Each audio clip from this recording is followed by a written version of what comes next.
Welcome to Enchanted Lore. In today's video, we are beginning a three-part series where we discuss the skills between Pathfinder 1E, 2E, and D&D 5E. The purpose of this video is to identify the commonalities and the differences between the systems. This should be helpful for both players and GMs, especially if you are considering trying out one of the other RP systems or transitioning to it. This can also be useful information for game designers. Let's begin. So what are skills? A skill is a mechanic that measures your character's capability to do a certain task. Generally, it is used to resolve non-combat related challenges, though there are some use cases when the GM will allow for such skills to be used in combat. Skills are good at helping showcase some of the uniqueness of your character. Now for a high-level overview. There are some similarities between the three systems. For example, 5e favors a simplistic grouping of skills, which are 18 skills heavily relying on the attribute bonus and the character's proficiency bonus, which can be a +2 to a +6 depending on the level. Something we found interesting when breaking down the skills required by attributes is we found in 5e that intelligence and wisdom supported the most skills, clocking in at 5 each, and strength only contributed to 1 skill. Now, comparing to Pathfinder 1E, which has very specific skills, we see that this system focuses more on granularity and choice. Though it may appear intimidating at 35 skills, our mathematicians found that charisma and dexterity attributes reign supreme by supporting 7 skills each. And yet again, strength only contributed to only 2 skills.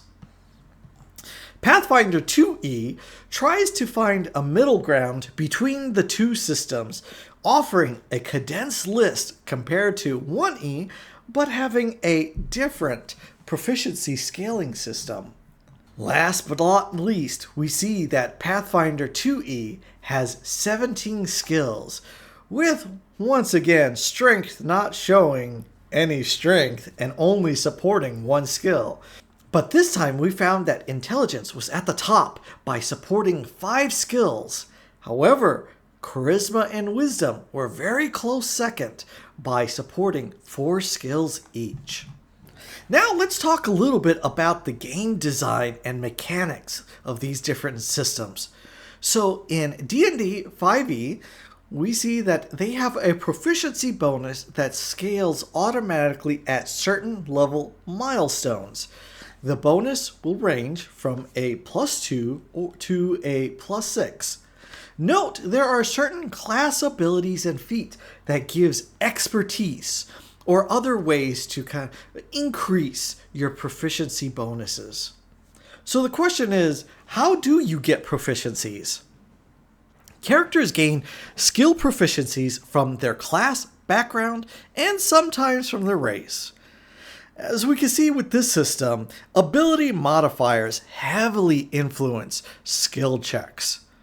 And that they are crafting and thieves tools are special items that can add a proficiency bonus if the character is proficient with that tool. Now, taking a look at the Pathfinder 1E mechanics. So, in Pathfinder 1E, skills are very granular. For example, there are separate skills for climb, swim, fly, and the various knowledge fields.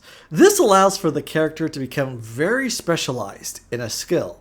For example, you might see that a rogue might have a +25 to stealth at level 10, or a character that is extremely intimidating that when they walk into a room, their presence is felt like Darth Vader. Now, if you add a bard to play some ominous music, now you have this whole dynamic.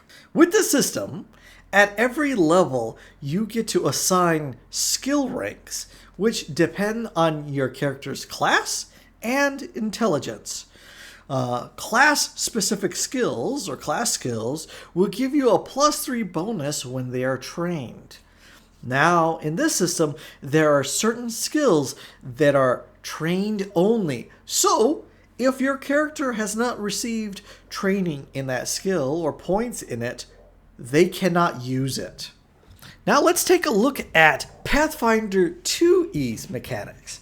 So here we said, these skills likewise have a proficiency rank, similar to D&D 5e.